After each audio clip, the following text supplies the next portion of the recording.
Hello my followers, and whoever might come across this video, make sure you like, share and comment for this video.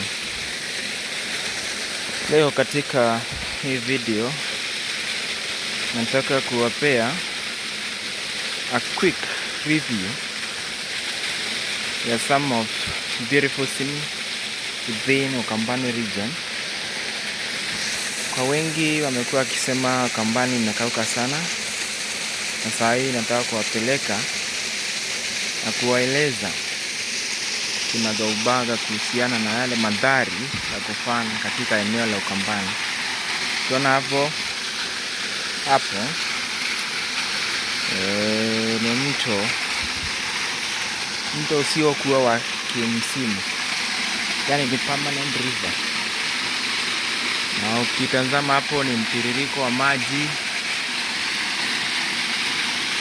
na hapa ni baina ya maeneo ambayo tulikuwa tunajivijari kama miaka 10 iliyopita tukiwa watoto. Sasa nataka kuelezea hayo mandhari ili niweze kuelimika kuhusiana na maeneo haya. Kwa mtazamo wa karibu, unaona vile maji yanavyotiririka. Haya ni maji ambayo ni masafi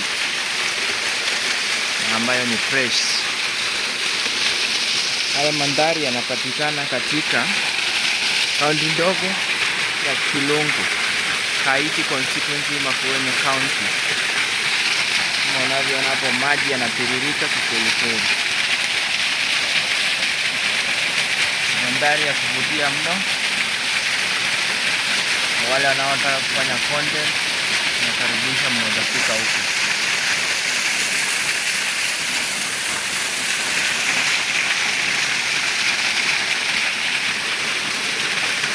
Ukiangalia pia kuna miti kuhakikisha kuwa hewa safi tunayoipunga